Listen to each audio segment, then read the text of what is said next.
കുടിവെള്ള പ്രശ്നത്തിന് കേന്ദ്രം കാശ് കൊടുത്തു കഴിഞ്ഞു. നിങ്ങളുടെ മന്ത്രിമാർ ഇവിടെ കൊണ്ടുവന്ന് പൈപ്പിട്ട് വെള്ളം തരാൻ പറ. ഇല്ലെങ്കിൽ നിങ്ങളുടെ MLA-മാരെ അവരുടെ വീടുകളിൽ പോയി സമരം ചെയ്യും. ഭയങ്കര തോന്നിയാസാണ് കാണിക്കുന്നത്. കുന്നംകുളത്ത് വന്നപ്പോൾ പ്രധാനമന്ത്രി പറഞ്ഞു കേട്ടോ, കേരളത്തിലെ അവസാനത്തെ വീട്ടിലും വെള്ളം എത്തിച്ചിരിക്കും എന്ന് പറഞ്ഞാൽ അത് ജൽമിഷന്റെ പദ്ധതിയാണ്. കാശ് കൊടുത്തിട്ടുണ്ട്, ഇവരത് ഇട്ടാൽ മതി. ഇവർക്ക് ജനങ്ങൾ കരുതലല്ല എന്ന് നിങ്ങൾ ഇനിയെങ്കിലും പഠിച്ചോ.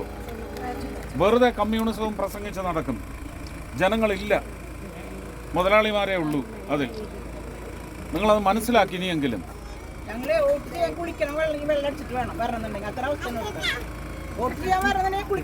ഞാൻ ഇനി ഒന്നും പറയില്ല.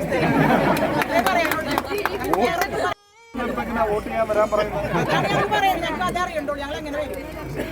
500 രൂപ അനുഗ്രഹിക്കുക ജയിപ്പിക്കുക. എനിക്ക് അവസരം തന്നാൽ അത് നിങ്ങളുടെ നേട്ടത്തിന് വേണ്ടി മാത്രമായിരിക്കും. അവസരം ഞാൻ ഉപയോഗിക്കുന്നത്.